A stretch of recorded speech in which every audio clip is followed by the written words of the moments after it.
Kanye was with us in Detroit for 8 hours, and I have 8 hours of stories. We stormed into the Detroit Design School. He walks into a classroom that's ongoing, stands on the table, and gives a 15-minute sermon about Elon Musk and Steve Jobs. Nike tried to pinpoint authentication. How did that feel when the sneaker community, Nike, all these people are turning their back on StockX with fake sneakers as one of the reasons why? They only yell and scream at you, right, if you're winning. How did it feel when all of those things were happening and Nike was suing StockX? We were doing 35,000 sneakers a day. Even if 10 people are screaming every single day on Twitter, and nobody yells and screams when they're like, I got a real pair. Is Nike dead? As somebody that grew up as such a big Nike fan, I applied to a job at Nike 15 years in a row. It's a chart, and it has year, and it says, did Josh apply to Nike and get rejected? And I just said, yes, yes, yes, yes, yes. Then you work with those companies that you idolize or such a big fan of, and then you realize that it's just people. Every business is a mess behind the scenes. Is wearing the StockX tag acceptable?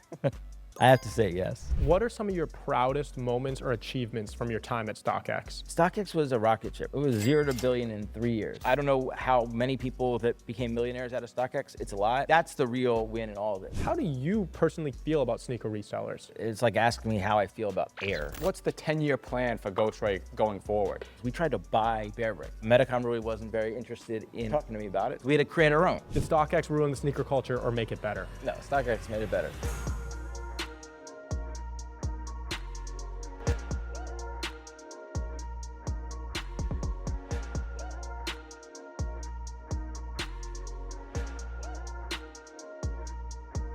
All right, everybody, welcome to another episode of the Got Soul podcast. And today we have a legend in the sneaker, streetwear, collectible world, the stock market of things, as you would call it. But before we get into the interview, we did some behind the scenes footage that's going to be in here as well. But I need to do a formal intro for this guy. A friend of ours for quite a while now, but somebody who we're excited and fans of, but we're excited to get more into the details of how we got here. Of course, we're talking about Ghostwrite, his current venture, but we'll talk StockX, we'll talk all sorts of things over the years that have changed the sneaker world as we all know it. But first, we got to do a formal intro. Today, we have a man that changed the sneaker world as we know it today, with the idea of a stock market of things that's grown into something crazier than I think we all ever imagined. From Kanye West storming into his company's office to collaborations with Eminem and many more, that's led to a valuation now of a reported over $3 billion. We're sure that's just the start of the insane stories that he has. Josh Luber, the founder of StockX, welcome to the Got Soul podcast, my friend. Welcome in, Josh. I get a personal standing ovation. Wow, thank you. Thank you for having me. Thank you for the very nice words. I appreciate it. Of course, yeah. So we start every podcast off, and we'll get a shot separately, but what's on feet? Tell us about what we got.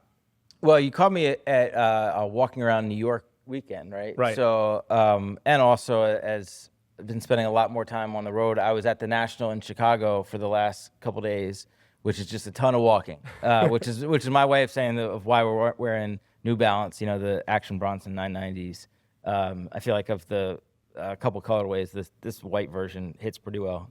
You get pretty beat up in wearing it for only like 2 weeks now, but yeah. Listen, I think shoes look better worn, so I'm not upset with that. Action Bronson, New York guy too as well, so good pick. Joey, what do you have on feet today? It's casual, not the best for walking around New York City, but I got, you know, the off-white 5s on, the muslin colorway, just a casual pair. I'll tell you what, in the top 10% of my traveling shoes, those are in them because the material is so easy to clean. They don't get dirty. Durable too. That's top 5, top 10% traveling shoes for me. And I might be a little biased by saying this, but I think the black metallic 5 is one of the top 5 Jordans of all time. So this is just like the more elevated kind of version, the modern version of it. So yeah, I had to throw those on. Jonathan, what do we got? I don't have a walking around shoe on either. I got a pair of platinum Yeezy 2s, one of my favorites, a gift from Joey, where the sole, for everyone who always asks me, I wear the Nike Yeezys a lot, and people say, oh, you're crazy. The sole did start to peel off of this, so it was restored. Shout out to my guy Quay, who fixed these up. But Quay fixed up a pair of my Yeezy ones. So, we did refer you to Quay. Yeah. Quay, you got to cut us a check. We've given you some good business. He's done good work. Yeah, I appreciate that. Yeah. We have to crawl way back, right? We have to go, where did it start? We know the story. You know, we're fans of you, we're friends of yours for a while now, but our audience, Got Soul, is a lot of sneakerheads, and pretty much all of them have StockX on their phone, right? However, and we'll talk about this over the course, is some people have dehumanized StockX. They don't know what it is. They think it's just some corporate company. They don't know the story. And you know, we don't feel that way because we know you and we know the StockX team now and all those things. But we got to crawl back. we know the Dan Gilbert story, we know the Campless story, but give for the people at home, for that 15-year-old sneakerhead who just has StockX on his phone and uses it to resell but knows nothing about the ethos and the starting of it. Like, give us your story of, okay, having Campless to Dan Gilbert to exiting the company. We'd love to hear a synopsis of how did we get here? How did StockX start, and how did you start that journey? Well, first of all, that's a long story.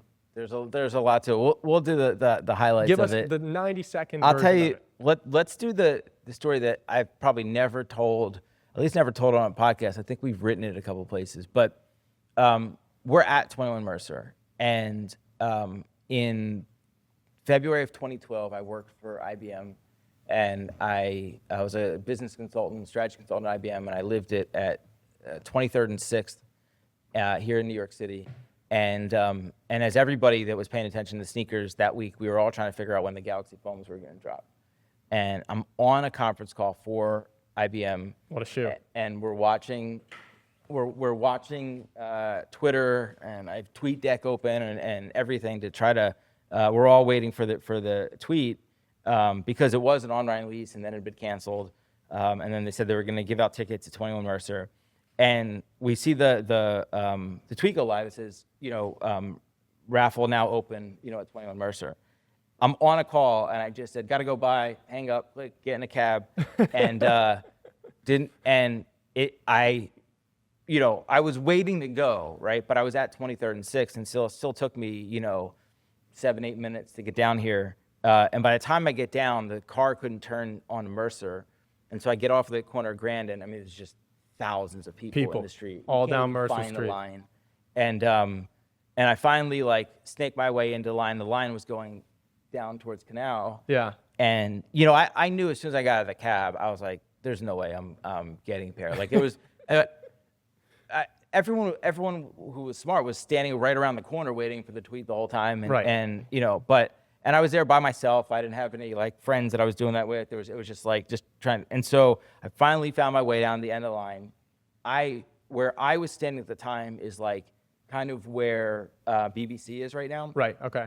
Right so down the block. Yeah, not too far down, but far enough away that it was pretty clear, and it wasn't moving. It was just. Oh, you're not getting the shoe. It was just stopped. Definitely not. Yeah, and we stood there for a couple hours, not moving, and there's just everyone milling about, and there's kids running around, and just watching that whole scene, and I was there by myself, and I was sort of just talking to people around me, and and at some point it was this is wild. This is probably the most important release in the history of Nike at this point. Right. And we all knew that, and we all knew how important it was, and how, and I was like, this is how, this just didn't make any sense just from a business standpoint. It's just pure chaos.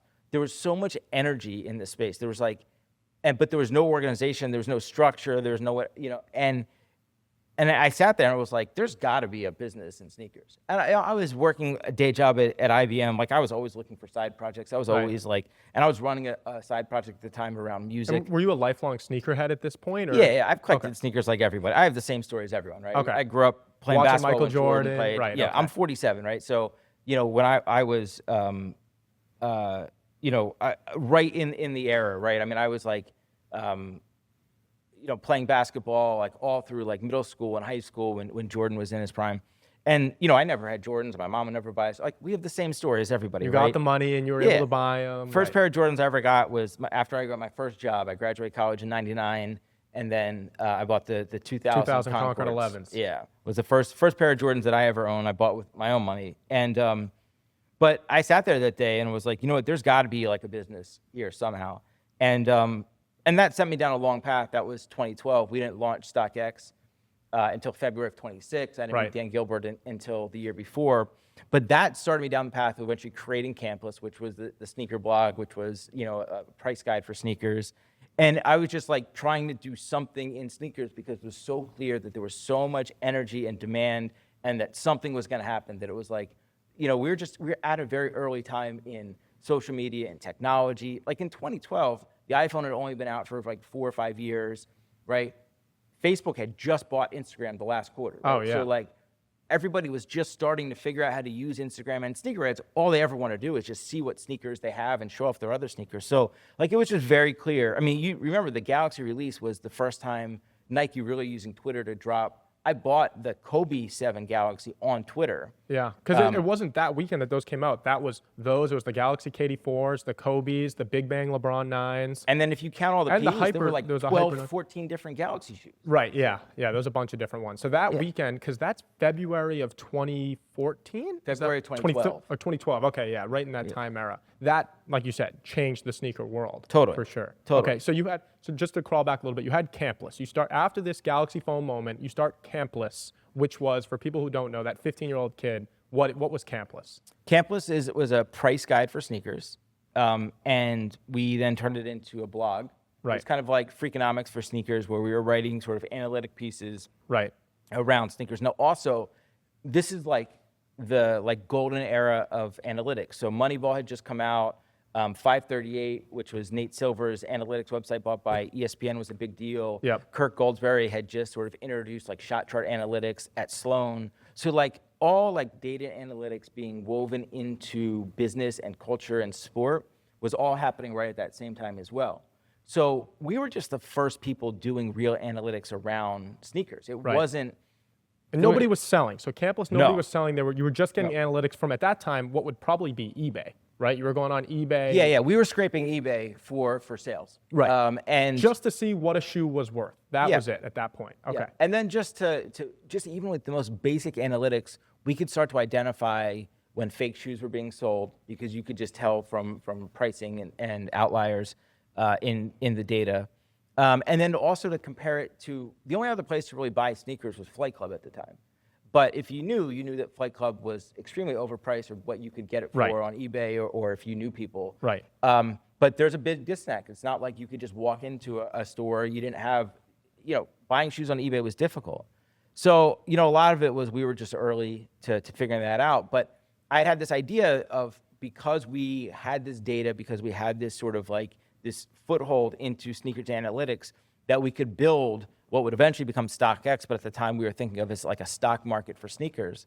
And I talked to everybody in the sneaker industry, Nike, eBay, Foot Locker, Complex, Flight Club, to try to work with somebody, to try to leave IBM, to try to go and do that business. And there was a lot of conversations, but no one was really interested in doing what I want. A lot of people, offered me a job, or they wanted to buy the data or whatever, but Complex actually made an acquisition offer. We won't throw anyone under the bus, but it had 5 less zeros than the offer I eventually sold it to Dan Gilbert for. Good idea to say no then. Yeah. Well, it was like, what am I doing? Like, am I going to go sit? And at the time, the Complex Ad Network was the center of the sneaker blogosphere. It was going to go be one of like 50 different like sneaker blogs. Right. So I really had no idea what was going to happen, and was probably going to end up shutting down Campless. And then right before Easter of 2015, so like April of 2015, I get a random call from a couple guys, say, we work with Dan Gilbert, really interested in what you're doing. And I end up going out to Detroit, and Cleveland, going to a game, meeting those guys, going to Detroit, spending a lot of time with them.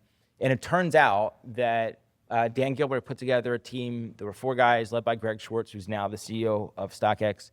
And they were working on what is essentially the same idea that I was working on, which is, can we build a marketplace for sneakers that is based on stock market mechanics? And this is like a long and crazy story and extraordinarily serendipitous. But the short version is, there was one other person in the whole world trying to do the exact same thing at the exact same time. Dan Gilbert. Yeah, it happens to be one of the most successful business people in the world.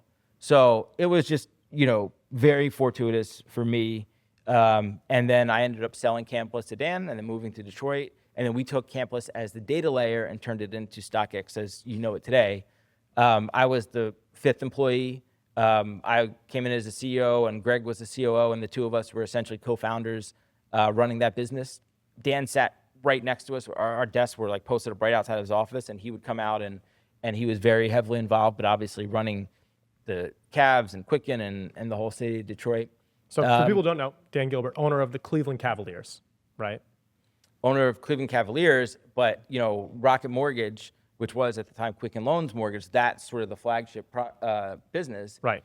And then there's about 100 other businesses related to Dan or Cleveland or And Detroit. StockX is just one of those Yeah. for the most part. Dan Gilbert comes in. He says, hey, I want to do this with you. I was already thinking about doing this. You grow StockX. Obviously, it's where it is now, but there's a lot of stories in the middle. One story we want to talk about, we have the fans at home want to hear about, is Kanye West storming into the StockX office. Like, tell us the story of when Kanye West stormed into the StockX office. He did a lot of storming. I will say it wasn't like he just like randomly showed up and stormed in. So a lot of people, Kanye's created a lot of memorable moments over the years and a lot that aren't so great.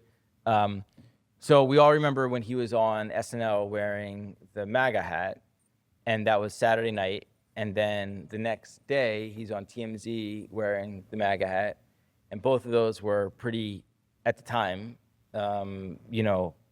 extraordinary. And then that's Sunday. And then on Tuesday, he was in Detroit with us.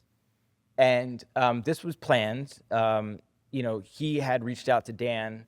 This was the time he was talking about moving Yeezy from LA to Chicago, and he wanted to sort of bring business back to the Midwest. And so this was the whole meeting was set up under the premise of he wanted to talk to Dan about sort of rebuilding a major Midwestern city. Now, what Dan has done in Detroit is the stuff of legends. It's absolutely extraordinary, and it's just unbelievable. Chicago is in a much different starting position than Detroit. It's not like, nevertheless, we were happy to host him, and obviously at StockX, we were always, how can we get closer to Yeezy? How can we get closer to Kanye just for marketing and credibility? And, can you imagine if we had done a Yeezy release on StockX? Oh, and at that point, right, like, just to quickly pause the story, at that point, like you talk about a shoe like this, right, like a Wave Runner Yeezy. The Yeezy, for people who don't know, obviously, like I'm wearing a Nike Yeezy, but then when Kanye goes from Nike to Adidas, right, because the Nike stuff was all limited, and an analogy Joey and I came up with was like the Nike Yeezys were for people who loved sneakers, right, and they really wanted it, but the Adidas Yeezy was for people who liked sneakers. And there's a lot more people who like sneakers than people who love sneakers, right? So that the tide of the sneaker market from, call it 2015-ish, 2016, all the way to the time we're talking about now in this part of the story and more, has really raised a whole entire tide that I'm sure you were seeing the data behind. And just like at that time, Kanye is the peak of the sneaker culture. So of course, keep going. But I just want to give the viewers at home who don't have all of that history, I want to let them know like where we're at in this part of the story. Well, what's interesting is that we are so fortunate that we launched StockX. We launched in February of 2016. Now, think about like the macro environment of where Yeezy was, right? Yeezy released the year before with the first 350s, Adidas Yeezy, right? And was like, and then Virgil and the 10 come out in 2017. So we released right in the middle of the two most important like new franchises ever outside of Jordan, right? So like there's a lot of just in any success story in any business, you just have a lot of very just amazing timing to be able to do that. And that's what Kanye and Adidas Yeezy did at the time, right? They created a mass shoe that can compete with Jordan, where we had all these people coming into the sneaker industry anyway at that time to be able to feed that hype and that growth. And that created this sort of virtuous circle. Virgil then took it to the next level and it continued growing. So it is absolutely a function of that Yeezy at that time and Adidas. And like, we don't have the sneaker industry the way it's at if you don't have the second franchise that starts at that same time to push it. 1,000%. So Kanye comes in the office. He wants to talk to Dan about essentially bringing Yeezy from LA to Chicago, and it just kind of spirals out. It doesn't make sense. So this is why he wanted to have the meeting is totally separate from what actually happened in the meeting. But Kanye was with us in Detroit for 8 hours, and I have 8 hours of stories of I have 16 hours of stories, right? But the day was. I don't even know where to start to be in detail, but I'll say that we spent the first hour in Dan's office where all of his people, he brought about 10 or so people, we had about 10 people, and then after that we gave him a tour of StockX, we gave him a tour of Detroit.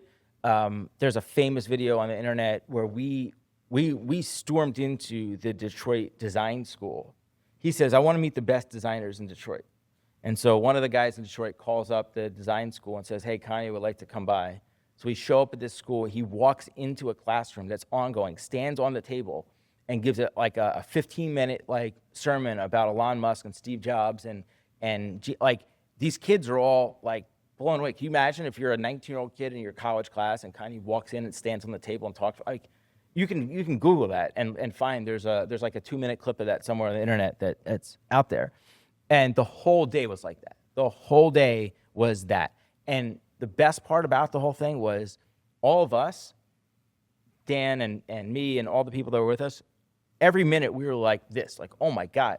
And his team was like, it's like another Tuesday. You know, it was like there was nothing that was even, that didn't faze them at all. But I'll leave you with what I think is maybe the most interesting story of the day is that about 20 minutes into the meeting with Dan, there's 25 of us sitting in Dan's office, and Kanye takes out two dictionaries, 2 pocket-sized dictionaries and 2 highlighters. And he hands a highlighter and dictionary to Dan, and he says, Dan, we're going to play the dictionary game. Do you know what that is? And Dan he was like, no, I do not. Well, what would you? And so Kanye explains it that we're going to open up to a random page. We're going to choose a random word. And then we are going to highlight all of the words on that page that we think are positive words. And then we are going to compare them. And this game went on for an hour. This game went on for almost a full hour. And Dan, what a mensch. Like he played, let him play the whole time.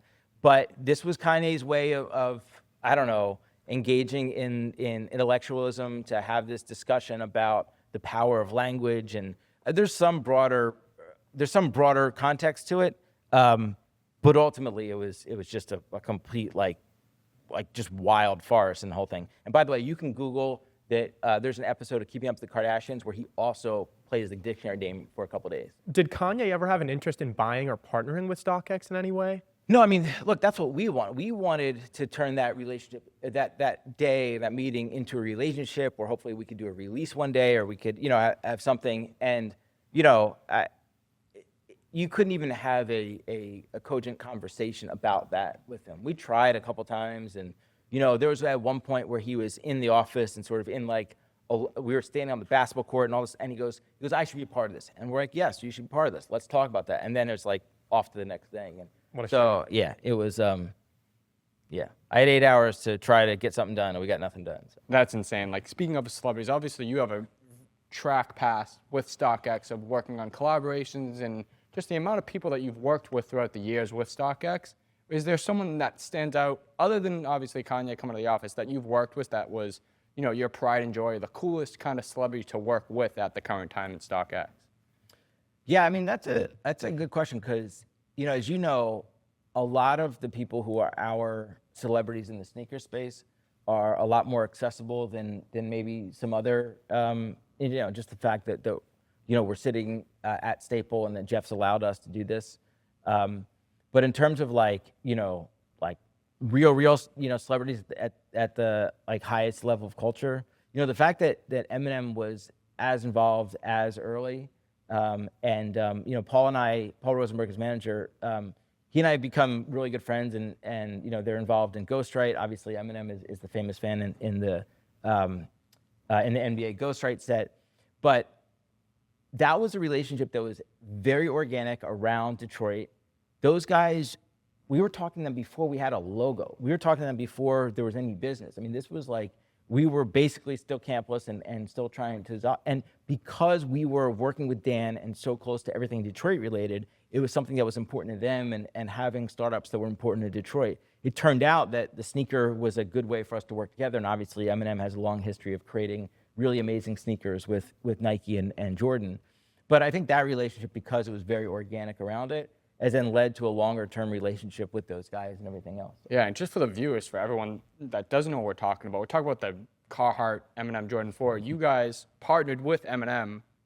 Don't stop me when I'm wrong, but you guys partnered with him to release 10 pairs for his charity. By the way, I appreciate that is the misconception, because he released 10 pairs with eBay because StockX didn't launch until a couple months later, right? And so the timing of that was such that we ended up being able to pick up the tailwind to that and then we did a release, or we did a marketing thing around the Carhartt. They gave me a pair, which was very nice. And then we did some other stuff, just because announcing Eminem as a partner. So we floated off of that PR that was really an eBay release at the time. Oh, wow. Now, fast forward when they made 23 pairs of the Jordan 4, the blue, the Encore, that one we also released with him, but that one was we actually did release with him in a way, because there were only 23 pairs, so it was not for sale. We were at Burn Rubber in Detroit, where we made a video and I made a video where we actually ended up giving it 10 pairs away, different pairs that he and Odin from his life. So it was a really fun thing. The video that day was extraordinary, of like him and I just standing this close away, talking about sneakers and creating it. Right. But it's been a long organic history around that because of the sneaker relationship, because of Detroit and all that. But wow. I gotta say, you said you got the Carhartt 4s. Did you get the Encores too? No, I didn't, because there were only 23 pairs and there weren't enough pairs in my size, so I did not get a pair of those. So yeah, there's so much stuff we could cover. Like we could talk all day about all these stories, but from an overall synopsis, like what are some of your proudest moments or achievements from your time at StockX? You guys have all just like big questions, huh? There's not. Josh, listen, it's roll. not just us who want to know; it's the people who want to know. You got the I'm just hard-hitting questions for the community. I'm just glad you haven't asked me what's the most expensive pair of sneakers I own, because, those are the boring questions. Those are the low level. Yeah. I mean, you got to give yourself credit. You created, the stock market of what, every single viewer pretty much is going to have that app on their phone. You know what I mean? And then in 10 years from now, I guarantee every single kid is going to have 1 or 2 Ghostwrites in their room. So, I mean, Well, that's what we're working on right now, for sure. Look, we were very fortunate from a time, and we talked about some of these sort of sliding doors around, around timing for when we create the business and the other things that happen at a macro level. But Dan's whole life been around the rebuilding of the city of Detroit, and so then we go in to build this company in Detroit. And I spent 6 years, and all I did was convince people to move to Detroit as we were building that company. And, all pre-COVID, obviously things changed after COVID. But pre-COVID, like that team of people that we built in Detroit, like that's actually probably the thing that that I'm most proud of, and that we're all most proud of. Like that was just, I think you started by saying like a business is just people, right? It's just who you work with.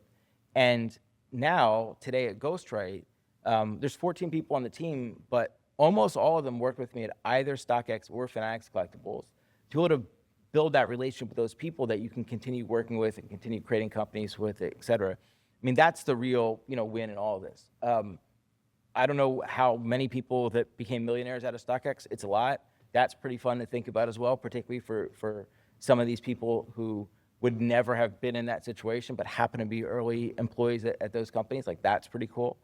And then really the long-term brand of StockX. Businesses wane and wax, and the value of the company and the importance of the company and the product they sell will change. But I think you guys will agree, and you guys already said it, it's like the value of the brand on the street is stronger than ever. And I forget that sometimes. And this past week I was at the National Trading Card Show, and just when someone will stop and then introduce me and say, "Oh, this is Josh, you created StockX," and to see the look change in someone's eye, because again, like I don't know, everyone does have that app, and it's just we just like I said, I think we got lucky in a lot of ways with the right timing, but like the brand is brand, and so now moving forward, I love the fact that Greg, who was my co-founder, is now the CEO there, and those guys will get to continue building that company and create pretty something. Now this is the starting point of where you get to go, right? There is no end to business; it just keeps going. Yeah, I love that, and you say it's luck, but I'm a big believer in luck is where preparation meets opportunity. Sure. I think we're all lucky to have woken up this morning, and a lot of people get a lot of opportunities, but they're not prepared for them, right? So I hope that you and your team will give yourself a pat on the shoulder for that. But we have to talk about it, and we'll allude to some of the things we are, and we dream and want to be the voice of the sneaker community and sneaker culture, right? So like we would be hard pressed to not ask the hard pressing questions. So we need to ask, and we'll talk about some of the specifics, but what I want to know from a higher level is we talk about StockX being all glorious, and of course it is. Like we are huge fans. We've done stuff with StockX. Shout out to Greg, shout out to Dell, the whole team over there, right? In the times By the way, Dell's a success story. I fired him 6 times and he's still there. So, Dell is the man. Dell, when you watch this, we love you. We love you. But either way. He knows. Yeah, for sure. So in all these times growing StockX and, Kanye's coming in the office, we're doing this with Eminem. Of course, there's controversies and we can talk about them and there's different things going on. But did you ever think StockX was going to fail amongst all of these controversies that were going on? Yeah, I mean, every day for the first, year, right? Every company, what you start to learn, particularly as you start to meet other people that work at larger companies, it's like every company is a mess behind the scenes. Some companies just happen to make more money or have more brand, but behind the scenes, it's all a mess. Everyone is trying to hold it together. And if you're really growing, if you're really pushing it, then there's always going to be things that it's risky. It's like how far can you go before you run out of money? Or what if we don't raise money? What if the business doesn't pick up and then things turn for the better and you get a little bit of breathing space? But when we launched StockX, we launched in February of 16, and it really wasn't until the holidays of 17, so like 18 months, right, until we're like, okay, this works, and this is like that's when the business really took off. But after that point, like, well, then you have COVID, which is a different issue. Okay, right, and for other reasons of why we think, as StockX, we physically authenticate every product that goes through. So we have these authentication centers, verification centers around the world. And in COVID, all but one had to be shut down, right? The one that was in New Jersey was allowed to continue operating, and all the others had to be shut down. But had that been shut down by the government of New Jersey at the time based on COVID regulations, then the business would have gone to zero for however long it would have stayed shut, because the business itself, the technology, didn't have the ability to ship from a seller to a buyer. That's not how StockX works. So, again, very lucky that happened to be we had a facility in New Jersey. If we had just one facility in Detroit, right, or the second one was in Arizona, and like if those had been shut down, the business would have gone to zero, and then how long could you have survived? I don't know. Wow. Yeah. Yeah. Then you're speaking about all like the hard times and obviously everything that you went through. You talked about your team and how still, even with Ghostwrite, you have a team of 14 people, and StockX, you grew from the ground up, and you really built that team. And Jonathan and I, the same thing with Got Sold. We started when we were 14 and 16. We know the family bond. You guys still look like you're 14 and 16. I'll take it as a compliment. Yeah, I'll take it too. But, we started this, and we know how hard it is to build that team, right? Yeah. And it only makes the decision to leave that family that much harder. I want to know your thought process, and was there anything that kind of moved you to the point of stepping down in 2019? Yeah, well, so I left I stepped down as CEO in middle 19, and then I left StockX in 2020. StockX was a rocket ship, right? It was 0 to billion in 3 years, right? We started in February 16. In summer of 19, we did our unicorn round. We raised money at $1 billion valuation, and we never in a million years thought that's where we'd be at that time.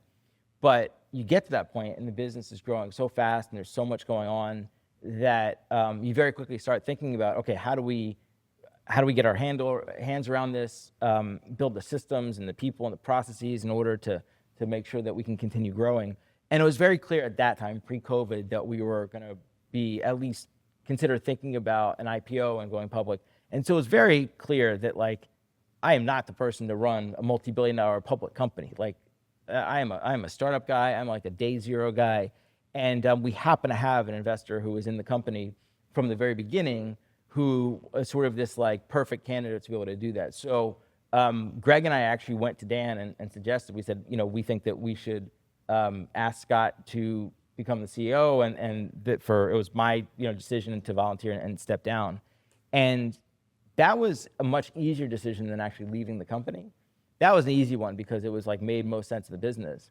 But then I spent the next year working on all innovation and other stuff while Scott came in to handle sort of the nuts and bolts and sort of the like, kind of the unsexy stuff of the business. But after a year of doing that, I realized that, just because I started the company doesn't mean I can't leave. And then like the world of possibility opened up, and I was like, well, I'll always be the StockX founder. I don't want to sit here in budget meetings and figure out how to make the company 2% more efficient and cut costs. Like, no way. Like, I wanted to like build things and create things. And it happened to be that I was starting to get back into trading cards, and we were starting to network in the trading card industry, and saw the opportunity in trading cards at the time. And that was a big part of saying, oh, you know what? Like, I think there's this opportunity in trading cards. It's more interesting at this stage. And like I said, it took me a year to figure out that I could leave. And then, it's a much different situation. And, not a lot of people have that kind of mentality too. Like you mentioned the fact of you really just wanted to go start something, right? And the same thing with StockX and, Campless at the very beginning too. You just wanted to start something. Mm-hmm. And my question to that is there anything, obviously you said that you don't think or you never imagined StockX to be where it was by the time you left. Was there anything you would have done differently now looking back at the beginning days of StockX, or?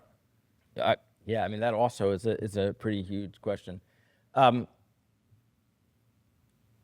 There's a big difference between sort of mistakes you made that you wish you could have changed versus, the sort of sliding door decisions that got you to where you're at. And you know what, like, I'm sort of happy where I'm at. And maybe if you made a different decision, it would have gone, a different way. However, I will say that, like, I'll give you a really good example that was just a straight up mistake. So we added watches and handbags to StockX before we added streetwear. And StockX was always about, the model was always about the larger idea of a stock market of things and bid-ask. Like, sneakers happen to be the first product, but the real business at StockX, it's the pricing model, right? It's the bid-ask, it's how we connect buyers and sellers. And so once we had a little bit of traction at StockX, was say, hey, how do we grow the business? And we thought that watches and handbags, because they were bigger categories, that it was a better choice than going to streetwear, which was the same customer. And like, it wasn't even close, right? I mean, like, the day we added Supreme, we did 1,100 trades. We thought we were gonna do like 20, 30, 50, right? I think we're still probably not doing 1,100 trades in watches and handbags. I've long since left, so don't quote me on any numbers. But that was a good example of like, that was just a bad decision, right? We should have added streetwear. So personally, and of course, there's things you would do differently. All of us to be here, we have to be fans of Nike and Nikes and totally. Jordans. And you said you grew up watching Michael Jordan and all these things. And you actually, in the research we did, applied time and time again to be an intern at Nike, right? And it didn't work out. But we're all fans of these brands. And in my opinion, and I think in most sneaker resellers' opinions, I think that StockX did an ultimate amount of great things for Nike, right? Because it actually gave a platform for people to be able to commoditize and see the value. And I think it rose the tide for Nike, Jordan, all the brands in a large way. But it's clear that Nike disagreed, right? And there's been different lawsuits and all these things that came out of it. Like, being a fan of Nike, being someone who applied to work at Nike, being someone who, in all of our shared opinions, I'm sure, raised the tide for Nike. How did it feel when all of those things were happening and Nike was suing StockX? Yeah. Well, look, all those lawsuits started after I left, and obviously, I'm not there, and so I can't, speak to any of the things that are going on now or what that happened. However, I'll say that as somebody that grew up as such a big Nike fan, I applied to a job at Nike 15 years in a row. I applied for a job at Nike as an intern, when I graduated college, as in grad school, after grad school. I gave a talk at Nike in January of 16, so a month before StockX launched, because I had done a TED Talk about sneakers in October 15. So they asked me to come talk at Nike. It's a Jordan Nike leadership offsite at the Presidio in San Francisco. There's, 200 or 300 people in the room, all the top leaders at Nike. And the first slide in my presentation is a chart, and it has year, and it says, did Josh apply to Nike and get rejected? And it was like 1995 to 2000, and just said yes, yes, yes, yes, yes. That was the whole chart. Yeah. Then you get in any industry, and then you work with those companies that you idolize or, were such a big fan of, and then you realize that it's just people. Every business is a mess behind the scenes, and particularly large corporations. Large corporations are not singular entities, right? Like this person over here does not have the same opinion as this person over here. We tried so many different ways to work with them. And there were always a couple people that were our supporters and fans internally, and that was great. And some of those people, I'm still friends with.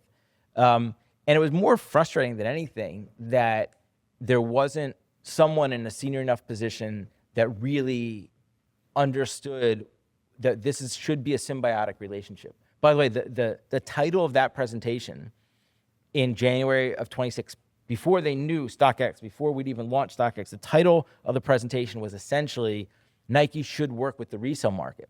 And it was a campless presentation, right? They didn't know me at StockX at the time. There was a lot of data and there was a lot of anecdotes. And as I was giving this presentation, you can see the audience, you can see what they're saying and doing. 1 out of every 3 people were turning to their colleagues and be like, look, I told you, of course we should be working with these guys, right? Because the resale market, like that's where the biggest fans are. That's where all the hype and the marketing and it's a weird thing. And, Nike is a very PR and legal driven company. And I think a lot of this, by the way, goes back decades. It goes back to 1991 Sports Illustrated cover, your sneakers in your life, right?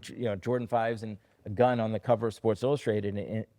So I think a lot of it has this sort of historical, sort of willful blindness and PR policy towards the resale market. But all it takes is one person. All it takes is one executive in a senior enough position at any company to change those policies and create really innovative, interesting things. And it's going to happen. And maybe it'll be Elliott Hill. Elliott Hill, by the way, is the person who invited me to speak at that conference that day and handed me a pair of Just Don Beach 2s on stage after my presentation. He said, these are coming out next week. We got you a pair of these, right? He's a Nike guy through and through. So maybe it's him, maybe it's the next guy or whatever, but it will change because it has to, because that relationship is just too, it's too real to avoid it and to have PR and legal dictate it otherwise. And it's funny because there's a lot of layers to this. Of course, we could literally talk about it all day, but the thing that Nike tried to pinpoint was authentication. That was one thing. There were plenty of things, but that was one thing. And you see, in the sneaker reselling culture, people always say, oh, StockX this, oh, I got a fake shoe, or I got that. One thing, like you said, and I love that you said it, is that every company, inclusive of Got Soul, behind the scenes, inclusive of StockX, inclusive of Ghostwrite, inclusive of Staple, Everyone is a mess behind the scenes, right? And same thing with Nike, same thing with StockX, right? So another thing, like you said, businesses are people. People are humans who are going to make mistakes. So it literally is impossible. Even now with AI technology, even the AI is going to get it wrong, right? Yeah. So what were those challenges when Nike saying, oh, StockX sells fake sneakers, the community saying StockX sells fake sneakers, and that obviously ostracizes StockX to the sneaker community. As someone who has been a lifelong sneakerhead, how did that feel when the sneaker community, Nike, all these people are turning their back on StockX with fake sneakers as one of the reasons why? Well, I'll say is I partly disagree with the premise in that that people turn their back on StockX because of this PR. The haters are always loud on the internet. There's always people that are gonna, yell and scream, and nobody yells and screams when they're like, I got a real pair, right? Right. I've long since lost any of the metrics or the data, but when I left StockX in September of 20, we were doing something like 35,000 sneakers a day. Right? So the number of people that are getting real sneakers, right? Even if 10 people are screaming every single day on Twitter, right? 34,990, right? It's not even remotely symmetric in terms of the noise on the internet and social media versus the reality of those businesses at scale. And so that's fine. So really you just have to come to accept that part of running a business and success at any level. And, it's been said a million different ways, right? But, they only yell and scream at you, right? If you're winning, right? Right. And From the stands. yeah. And so it's fine. That's fine. That's just part of it. But it was most painful in the beginning when we didn't have the scale and the success and everything else. I remember the first time that we thought, that like a fake sneaker had come through and we didn't know if it was real and we didn't know how to, like, we called 30 people, right, to try to figure it out because we thought it was like the most important thing in the entire world to try to get it right. And like, we must have spent 3 days trying to figure that out because we like thought that it was the most important thing, and it is important. But at the end of the day, right, like it's just part of the process and trying to build that business and figure it out. So it's a really like interesting business to be in because by its very nature, you're going to have some of those things that happen. Right. Yeah. And I think that's the hugest thing too, because a lot of times, like you hear that with anything. Obviously, the small handful of the negative is the loudest, right? Like you said, the people that are happy with the platform, happy with the business, whatever it is, aren't going to really say anything. Right. And so those collectors, those resellers, those sneaker enthusiasts that are so-called the haters of StockX, and just everything along that lines. What's your message to those collectors that say StockX ruined the sneaker culture? Well, it is just simply not about fake sneakers or process. The thing that is difficult is I think there's a rational economic argument that the evolution of the sneaker industry over the last decade, and it's not just StockX, it's GOAT, it's Flight Club, it's Stadium Goods, it's Urban Necessities, it's it's Riff, it's all like the sort of the big resellers, consignment shops, over the last, from let's say from 2015 to 2019, right? Like that group of people. We all made it so easy and so accessible for anyone to buy any sneaker that they ever wanted that it diminishes the value of a drop today. And that's the thing that I think it's unavoidable, but it's kind of a shame because like it was always about like the hype of the drop. We started talking about the Galaxy Foam and how exciting that is. I don't think you could ever have that level of excitement that you had for that because of this. Because any shoe that's coming out, no matter how much hype there is, you could buy that, or you could buy every shoe that's ever come out ever on StockX or GOAT or Flight Club or something like that. So, the Undefeated 4s came out this past. Great, you can go buy the actual Undefeated 4s at 7 different places right now, right? So it changes the hype cycle and it changes the culture of releases. And that more than anything is like the biggest like negative aspect of the success of these companies.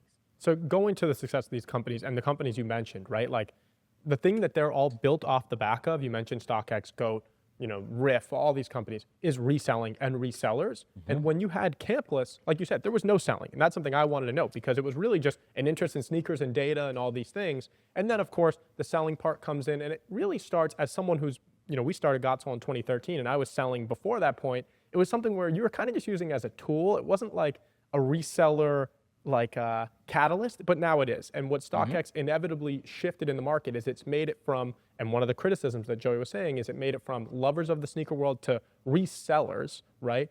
How do you, there's people who have these sneaker bots and there's power resellers and all these things. How do you personally feel about sneaker resellers? It's like asking me how I feel about air, right? It's just like, like that's just that is a natural part of any ecosystem. There is no industry that that has arbitrage that exists in the pricing and distribution scheme that doesn't have another part of the industry that that creates a business opportunity. Period. Right. Ticketing, jewelry, houses, like you name it. It just so happens to be that we're in a space that is consumer. And it's very social, and there's a lot of there's a lot of hype around it, and so you get a lot. It's very easy for some kid to put a tweet up that says, all the resellers bought the Undefeated 4s and I couldn't get any, and it looks sad or whatever. But like, there is no industry that this happens. And by the way, the only way to change the dynamic that you're referring to that create that is the sort of like the negative aspect of resellers is to change retail pricing. It is the only way. You cannot legislate around resale markets. You cannot change. It is supply and demand. It is economics at its most basic. It is Econ 101. You either increase supply or you increase price. Like that's the only way to change that, to not have that arbitrage. By the way, that's why at Ghostwrite, everything is sold using a blind Dutch auction. This was literally, Ghostwrite is a culmination of trying to fix that problem. Right. The secondary markets will and should still exist, but they should exist in a more structured and transparent way that everybody should be able to participate in them, right, as opposed to just being people that have bots or people that know the manager at the store or people that cut the line or whatever it is.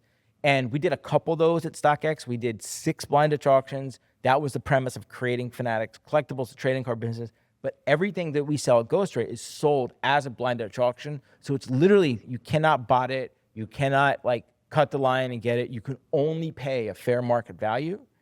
And if I could like change one thing about the way that the sneaker retail and Nike works, it's how they price products. And by the way, we didn't make up blind Dutch auctions, right? We, just like StockX, we just copy how this works from parts of economics and finance. And by the way, the first time we ever did a blind Dutch auction for a pair, we made slides with Ben Baller in January of 2019. Shout out Ben Baller, right? Past Soul Pod guest. And by the way, he was like, great, I would love to be a part of this and let you guys create this product with it.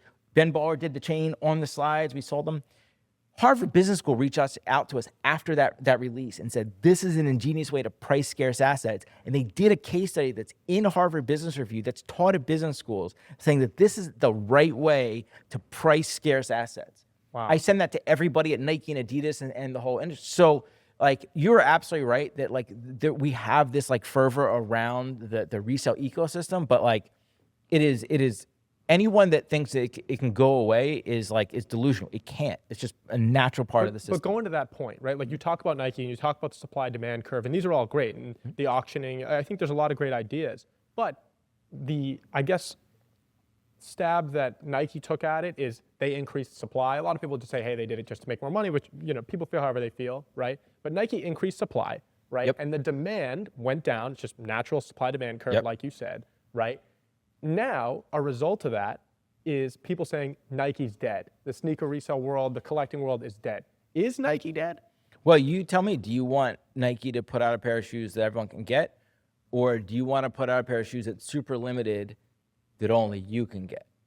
That's really the thing. People don't want to be able to get, they don't want everybody to be able to get it. People don't want there not to be resellers. They just want to be the lucky ones to get the rare ones. Right. And that can't happen. It's just math. So Nike's not dead. People are just mad, essentially. Well, there's a little bit of both, but there's the Nike being dead part is a function of, the situation we've created where you can now access all of those products. Right. So it's just a product choice standpoint, right? Do you want the new product that came out?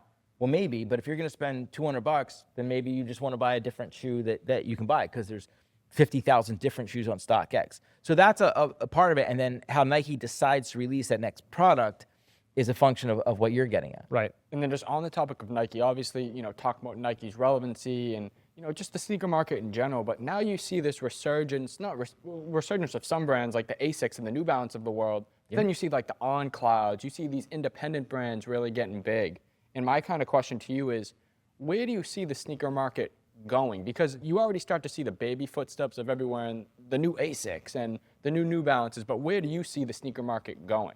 Yeah, I think the new brands is great, right? Having a sort of long tail of products that, as people have different tastes and can buy that is great. The shoes that still drive the most hype is when Travis puts out a new pair of Nikes though, right? Like,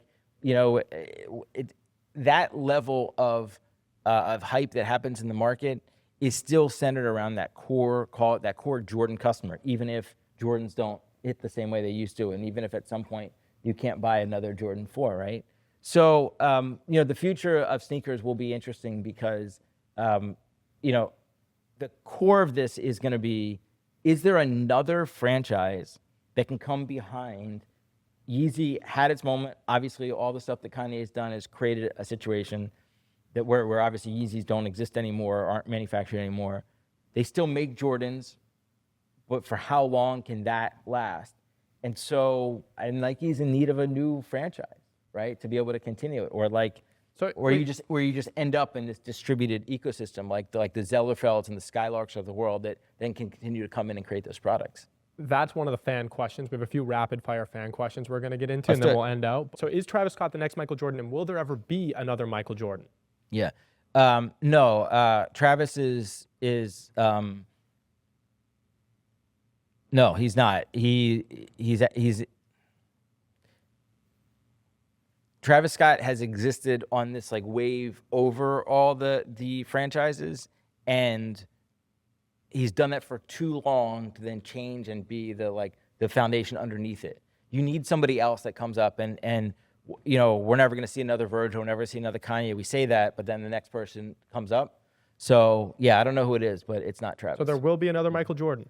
I don't know another Jordan, but there will be another Virgil or Kanye or somebody that creates a franchise of hype sneakers that matters. Jordans were so unique that I don't think that ever happens. Okay, next fan question. Yeah. Is wearing the StockX tag acceptable? I have to say yes. Okay, I have to say yes. Okay, fair enough. You're going to give your answer on this, but one of the questions was, did StockX ruin the sneaker culture or make it better? No, StockX made it better. Would you rather still be fighting against fake people on eBay and never be able to get the shoes you want? Of course not. Okay. Who is on your sneaker reseller Mount Rushmore? Individuals? 4 individuals. 4 individuals. Man, I don't even know if I can. But they could be, you could be on that, for example, like you started StockX. You could say, oh, the founder of Flight Club. So who's your sneaker reseller Mount Rushmore? Oh, man. You know, I don't even know how to answer that. That's a crazy question. It's the fan questions for a reason. They want to know. The people need to know. I don't know. Maybe Clark Kent. He was sort of the original. He would, you know, buy a pair of shoes, wear it once, and then he'd sell it to somebody or give it to somebody. So okay. maybe that's Clark. The best example. You know, the Riff guys, like they were out there in trenches before anyone else, right? Okay. It was. I'll say Riff LA second. So Clark Kent, Riff LA. Yeah. Man,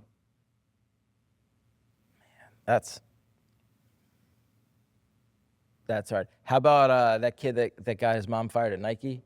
Oh, okay. Yeah, West Coast Sneakers, something like that. Yeah. Yeah, and West Coast Joe. Okay. Yeah, and then we'll put Greg Schwartz, CEO of StockX. You're not going to put yourself? No, Greg can be on the Mount Rushmore. Okay, yeah, fair enough. Yeah. You missed a couple of good ones, so we'll see what people... that's a lot. You should have prepped me for that one. I should have thought through that one. That's more. all right. Yeah, it's all right. That's good. Okay, and then what are the most iconic moments to you in sneaker history? If you had to give 3. Yeah, so actually there's 4. So Mount Rushmore. Yeah, so 85, Jordan 1, 99, 2000, which is eBay, and then the sort of start of Jordan Retros, and then the first Concord. So you have this sort of moment around that, which is eBay and the start of reselling. 2011, 2012, which is Concord 11, Christmas, and then Galaxy Foam. The viral mall thing. Yeah, mall. so like that 3-month window from Christmas to February, anchored by those 3 shoes, which also coincided with Instagram, and then 2015, 2016, which is StockX and Yeezy. And so what you have is these 4 moments where the technology, infrastructure, and product all changed at this moment that created more convergence around people, sneakers, and markets. Yep. And you can see this plotted very clearly. Those created these 4 big moments of growth within the hype economy and within the sneaker industry. And we haven't seen a 5th moment yet. Okay. And we'll see what happens.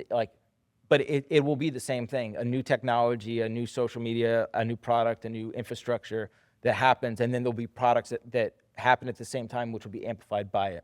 So those 4 it's pretty clear. It's clear you've thought that question. Yeah. Okay. We are sitting, for people who don't know, we're sitting inside of 21 Mercer Street in New York City. If you know what that is, you know. And if you don't know, this is one of the most historic locations in all of sneakers, right? Home of Nike Lab, home of so many of the craziest sneaker releases and stories and moments. We have Joanna off camera right now, who was the manager during those times, and she was telling us of like just the things that people were doing for the drops in this store. You know, we talked about the Galaxy Foam release. The floor was shaking, just insane stuff about this location that is no longer a Nike store. Now it's actually a Staple store, so Jeff Staple.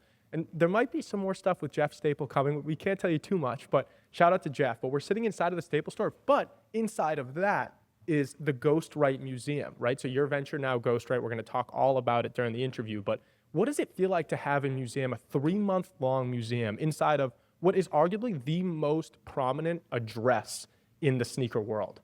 Yeah, well, look, a lot of this is intentional. A lot of this is also just opportunistic, right? I mean, Jeff was one step ahead of everyone as soon as the lease came up to be able to grab it and turn it into Staple, which was a coup. I knew about 12 other people that were trying to get it as well, so good for him. You know, Ghostwrite has existed. We started the brand in early mid 22. We started making ghosts at the end of 23. We started selling ghosts at the end of 24. So it's been a while. It takes a long time to make a physical thing and deal with design and manufacturing and shipping and all that.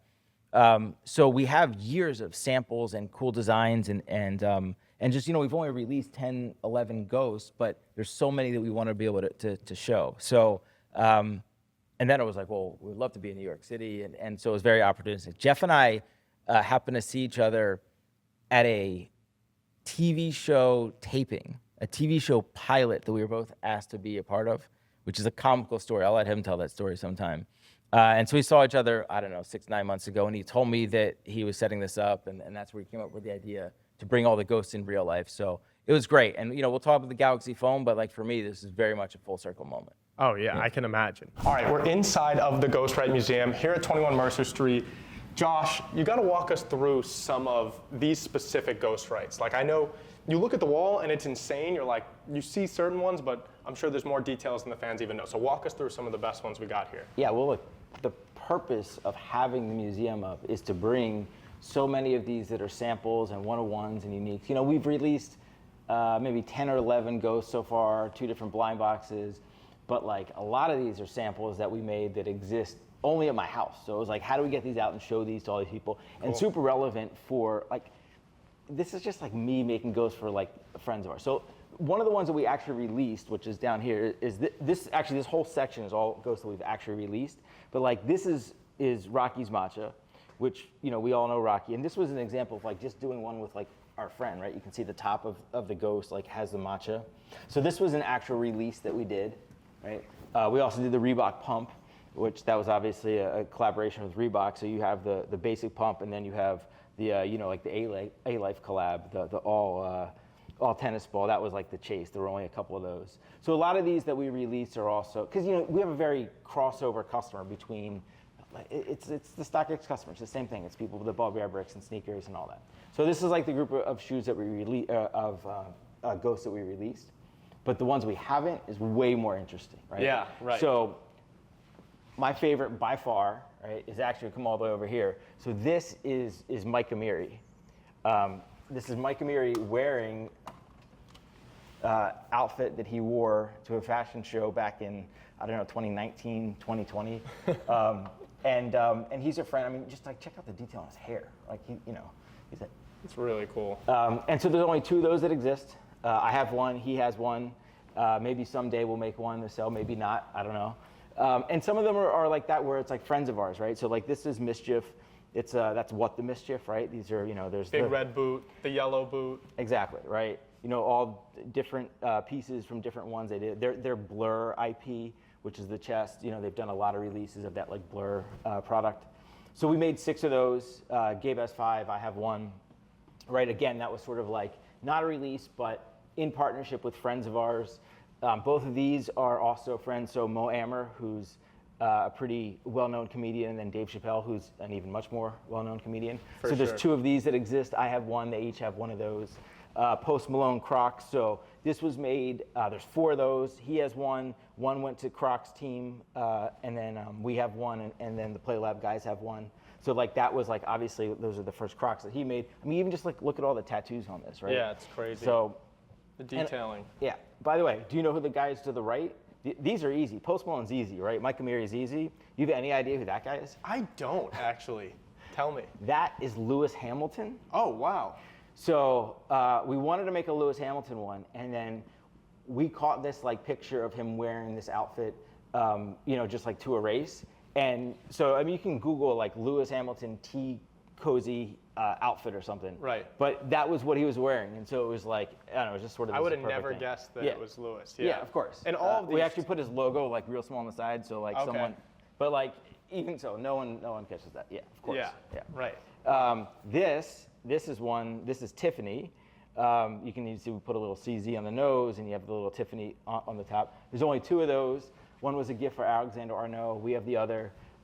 We don't have any official relationship with Tiffany, so it was nice that we obviously can't sell it, but yeah, who knows? Who knows down the cool. line too, right? Where all this stuff, like, have any of these guys where you've sent them one, they're like, oh, I want to drop this at some point, or are these all like they're never coming out? Well, maybe, right? Like some of them start as promotional or gifts. Like this one actually is a good one. So when Edison first signed with Adidas, obviously that's Claude and Adidas, we made 10 of these. And we made him he had like a dinner in LA for the first collection and to highlight the relationship. So that was a gift. And then we made 50 of them for ComplexCon Hong Kong, where Edison gave, so basically same one in blue. And that one was one that he gave away at Hong Kong last year in ComplexCon. Right. So some of these evolve into partnerships, evolve into other ones. This is a Japanese anime called Kinnikuman, which you guys are probably too young, but I don't know if people remember Muscle Men in the US. Muscle Men were these like tiny little plastic like wrestler figures like in the 80s, and they came in little trash cans. Like I said, you guys are too young, but like anyone my age like has Muscle Men. Okay. But Muscle Men was based on Kinnikuman, which is like this really super popular Japanese anime. So we made a couple, and then we sent them 1,000% that's in the Kinnikuman Museum, which is like a super big deal in like that world, and so it's like, where can we have Ghostwrite in different areas of culture that matter? And well, like I guess we have to make one for God's Soul. We talked about this, Josh and I. We talked about, can we have like a huge 1,000% or whatever it is and have it at the front door of every event? Absolutely. Yeah. Well, that's what, and we're here on the side, we can catch like these 2 here. These are on the left is Jimmy Butler, is Big Face Coffee, his coffee brand, and then Nicki Minaj for Pink Friday Nails. This was a gift from Shopify for them. So Shopify commissioned these for their partners because both those businesses are on Shopify. Yeah. And then I don't know if you remember the story of Big Face Coffee, but Jimmy Butler started during the bubble, during the bubble, right? So do you know what this is? Is that the menu? That is the menu. $20 coffees. That he had in the bubble up selling coffees to the other players, right? Yeah. So like, this is the idea when we say like ghost tell stories, like we can, recreate that story of that. But this was like emo Jimmy like that year when So again, picture. yeah. So there's 3 of these that exist. These guys have one, Shopify has one, we have one, but like absolutely the purpose of the larger ones is promotionally. So we can do a Got Soul one and have it at the beginning. And by the way, if you guys want to commission a 15-foot one, that's a whole nother issue. Wow, yeah, that might be quite an issue to move around to all the events. I can imagine this gives you a headache wherever you bring it. Well, so we made this for DesignerCon 2 years ago, and it was, we laid it on the floor like this. Obviously, it's got a flat back. We put it right next to the Metacom booth. So we weren't selling anything. We didn't have anything else. The entire booth was this thing, but it was next to the line for Bear Bricks the whole time, so everyone had to watch. But then we didn't have anywhere to put it, so we sent it back to my house in Austin, and our foyer is actually like 18 feet high, and so it was on the wall in my foyer, which my wife was not upset when we took it out and put it here. Right. So it'll be here through the museum, it'll go to ComplexCon, it'll go to DesignerCon this year, and then by that point it'll probably be beat up. It's foam, it's the whole thing. But we need to make one that's 15 feet tall, stands up. Right. That'll be the fun part of that. Yeah. So, Wow. And then we obviously see all of the different collections. Like we have the MLB stuff here. We see Aaron Judge, Mike Trout, Bryce Harper, all these guys. We see the basketball ones too. These are all things. You said the MLB collection is next up, or the one currently on sale? Yeah. So Ghosts, like Bear Bricks, you have 3 main sizes. You have 100%, 400%, which is this size, and then 1,000%, the big ones. Right. So like 100% is primarily for blind boxes. And so this was the WNBA set. This released in December. And for this, same way most blind boxes or all blind boxes work, is you don't know what player you're going to get. But then we kind of take all the best ideas of trading cards and pull it into collectible toys, because what creates real value in blind boxes, I mean, trading cards is a blind box. You don't know what players you're going to get, is the scarcity and the variance. So like there's a base Ghost that's numbered to 800, but then there's like this version that has a gold crown and that's numbered to 10. So that happens to be Aubrey Plaza, who was the famous fan in the set. And then here's Caitlin Clark, and this was really Caitlin Clark's rookie year. But like, so not only do we have like the rare variants, like numbered to 5 or numbered to 10, the Caitlin Clark 1 of 1 sold for $30,000. I was gonna say, yeah, that's insane. This size, right? So what's the big one gonna Well, sell? if that even existed, right? But so the idea is when people are opening it, they're trying to get the big hits, they're trying to get Caitlin Clark or Angel Reese, and then they're trying to get the rare versions as well. And then we actually happen to see these cases. So this is a grading company called AFA. Okay. So like in the trading card world, the leading grading company is PSA. Right. And so AFA is like the leading grading company for collectible toys. So mainly they do like Star Wars, G.I. Joe, He-Man, like all vintage toys. And so we went to them and said, hey, we have this product coming out that's important to be graded. So, you know, it's all about sort of the long-term value and the collectability. But right. And like you said, you've taken those better things from trading cards. Because the trading card world, like, you know, of course, we're in sneakers and people always say, and you've heard this for years, like, oh, why are sneakers so expensive? But at least with sneakers, you can wear them, right? And we wear them, you know, and a lot of people collect them and just put them on a wall, but we wear them. But then when it comes to trading cards, one of the things that people say about trading cards, like, what are you going to do? Just pull a card out of your pocket? Like, are you really going to use it as a decoration? But you have taken that world of like actual utility, right? Where these things are decorations, they are cool things to have on your desk or to have in your foyer or whatever it might be, and you know, merchandise that with a collectible side as well, which is very, very unique. You know, so yeah, I love that angle. And on one hand, we didn't make any of this up, right? We sort of just take the best of collectible toys and art and trading cards and sneakers and right? Totally, right? I mean, none of this, like the grading part, the scarcity part, all of it, right? This up here is what Caitlin Clark gold numbered to 10. One of those sold on eBay the other day for like $3,000. Right? Wow. And hopefully that becomes worth a whole lot more in the future, as this is Caitlin Clark's first year. You know, it even says, if you can see on the Caitlin Clark, there's an R above it. That's a rookie Ghost, in the same way that like rookie trading cards have like an R on them. Yeah. So anyway, so this came out in December. Major League Baseball, we're in the process of releasing that right now, end of July, beginning of August. Same exact concept, where we have, you know, blind box. The famous fan of that is Mark Wahlberg. But the same thing, you know, there's actually a $20,000 bounty on the Ohtani 1 of 1. So we'll see where that shows up and when it gets pulled. Wow. And then in September, we do NBA. Same idea. And so we have some of the teas of the NBA stuff around here. We have the Steph Curry, and we have the famous fan, which will actually end up being Eminem. Wow. Will be in that. But you know, a lot of the idea is just sort of promoting the larger set. So like the 400% of the WNBA, those are all samples. That actually doesn't exist. We never sold those. There's only 3 sets. The league has 1. The Players Association has 1. We have 1. Wow. And then for baseball, this is the first time we're selling the 400%. And just so people know, like, what's a retail on something like this? Like, if someone wants to get the 400% Ohtani, how much does that cost? Yeah, so this is actually the first time that we've sold any product at a fixed price. And we can talk more about, you know, the idea of how we sell products. But so this was $250 a piece, which, I mean, I'm biased, but I think is wildly undervalued. Right. So all of these are actually numbered to 100. So there's only 100 of each of these. Ohtani is missing from here. I think we have it somewhere else. But Ohtani's sold out in most of the places that those are available. My guess is that these will be reselling very quickly for significantly more than that. Right. But, you know, some of the early Ghosts, like the pencil, which was one of the first releases we did, we released that at a market price where the market sets the price. It was $400. It's now reselling on StockX for $2,500. Wow. So I think we'll see some of the similar stuff with the first, you know, the first 400% MLB. And then we'll do the same thing for basketball. For basketball, there will also be a number that we sell like that as well. So. Well, I mean, listen, here's inside of the Ghostwrite Museum. Obviously, we're going to talk all things Ghostwrite, all things StockX, all things Josh. But just to give you an idea of some of the stuff that is out, is sampled, et cetera, you're going to have to stay tuned with all the Ghostwrite drops. And I think we're going to need a Got Soul one. So stay tuned for when there's one at the front entrance. You can come give it a high five or something. But yeah, we'll get back to the interview. The beginning stages of Ghostwrite, right? You founded in 22, started making product in 23, and you started actually releasing stuff in 2024. So you're obviously still at the very beginning stages of Ghostwrite.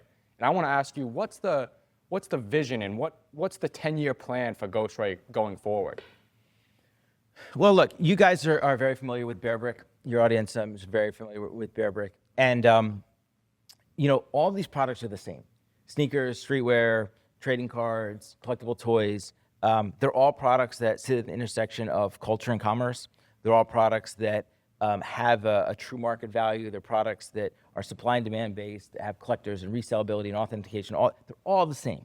And so, StockX is the marketplace for all of it.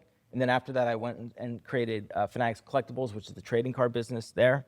And so you have these two monoliths into these two really big companies. And I wanted to be able to create a business that was based on all the same ideas, but that was small enough to really innovate. At StockX on day one, you have to deal with Nike and Adidas and all the biggest sneaker companies in the world. At trading cards, we had Fanatics and the NBA.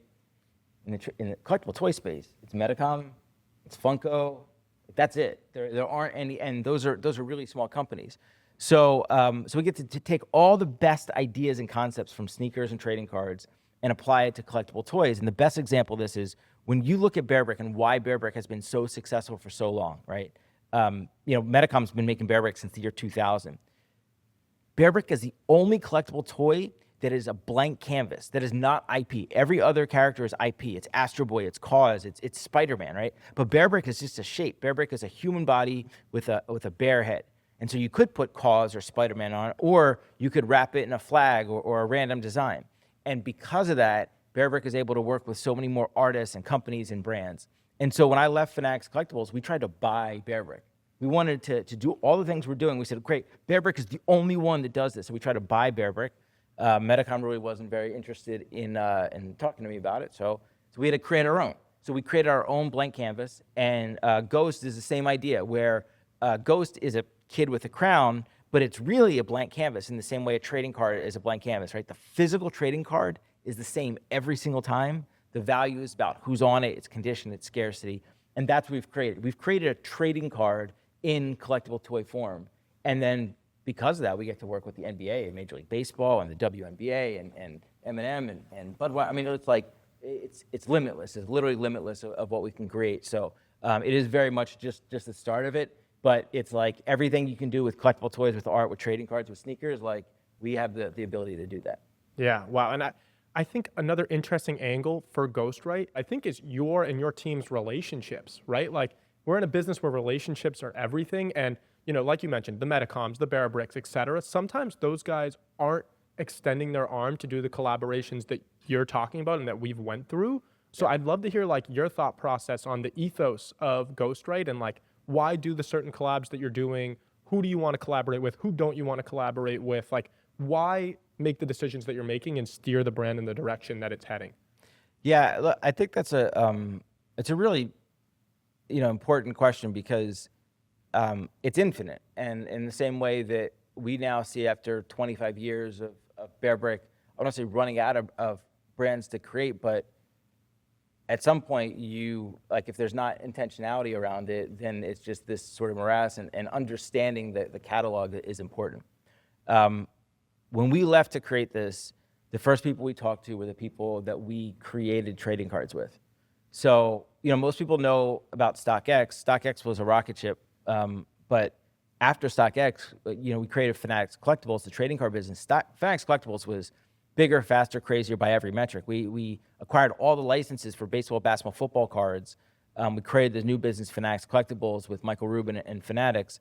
And in doing that, we met all the people that control the licenses for baseball, basketball, and the WNBA. And so those were the first people we talked to, because we said, we want to be able to take everything we know about trading cards and create collectible toys. And to do that, you need the licenses with those brands. Right. So the people at the NBA and the WNBA and Major League Baseball, and then the players associations were the exact same people that we created trading cards with, are now the people that we work with to create Ghosts. Yeah, wow, it's a great answer. And we're really excited to see, because of course, the crazy thing is, because of the relationships that you've had, you've already been able to leverage it pretty quickly. I mean, 2022 to 2025, 3 years, it might seem like a lot to some people, but you and I know in the business world, that's nothing. And, and to be fair, the first 18 months was all like behind the scenes manufacturing and stuff. It's really, So much that means, shorter. okay, less than 2 years of really bringing this to the world's eye. To already have NBA, MLB, that's a pretty fast track. So that just makes someone like Joey and I, we're really excited to see where this is going to go. We got to end the show. First, we got to give you a little care package. We got a Got Soul bag here. Joey, maybe you run through. We got a couple items in there for Josh. Take home. Yeah, of course. So right here, we got a little Got Soul care package. We got what I'm wearing right now, but in blue. Little Got Soul jersey. Nice little practice jersey, 000. And then what else do we got in here? What else? We got another. Oh yeah, this is, our new kind of favorite kind of look, that distressed Got Soul hoodie. Very heavyweight, but just a few little pieces just for you to take home with the Got Soul bags. But the last thing Thank you very much. That's not in the bag, and we didn't have the flowers literally. Usually we have literal flowers, but we forgot them. Okay. So either way, it's your flowers. We need to give you your flowers to yourself, your team, everyone who is a part of it. I truly feel, with Got Soul, and people have all these opinions. We talked about the controversies. We talked about people's opinions, and people are always going to be loud about, oh, I don't like this and don't like that. But I think the vast, vast majority of people have benefited from StockX, and ourselves included. Truly, if it were not for StockX, I can say for a fact that Got Soul would not be where it is today, right? Because if we have 400 individual tables of sellers at every event, almost every single one of them are looking at StockX on their phone to see what's something worth. If someone's coming up to sell them something, what should I offer? And it really did create the Kelly Blue Book, like you envisioned it too, that raised the tide for the sneaker resale, sneaker culture in general, right? So we want to personally thank you and your team for everything you've done. Of course, there's been trials and tribulations along the way, but companies are humans, right? And humans make mistakes, right? So we see that, but we think the vast majority has been great. So we want to thank you for everything you've brought. But Got Soul, as you know, was started by Joey and I when we were just kids. We were 14 and 16-year-old kids when we started this thing, living in a trailer. And there's going to be hopefully thousands and thousands of kids, young adults, older adults, whatever it is, that are out there that use StockX, that are fans of what you've built. We just want to end the show. If you have one message for all the people watching at home and one message for the 16-year-old version of Josh, what would it be? Yeah. Well, first of all, thank you very, very much for my flowers, for the kind words. And congrats to both of you guys. You guys have been killing it, and you guys realize that it's not overnight. You guys have been doing this for a long time, and you continue will be. I get asked that question a lot in some form of, what advice would you give? What would you tell your younger self? And there's two things, and it sounds very cliche. It sounds very basic, but it's true. So the first is talk to everybody about everything. This seems counterintuitive. Some people think they have an idea. It's a secret. Like, ideas are worthless. Execution's the only thing that matters. That's how you find investors, partners, employees, customers. So you have an idea, you want to work on something, talk to everybody about everything. And then second, even more basic and almost cliche, given that we're talking about a Nike, I don't want to say just do it, all right? But like, you just have to just do something just to move it forward. It doesn't matter what it is. Like, business is one step in front of the other. You don't create a multi-billion-dollar company, going from 0 to $1 billion. You don't create your business in 1 year. It's now been, 10, 12 years, right?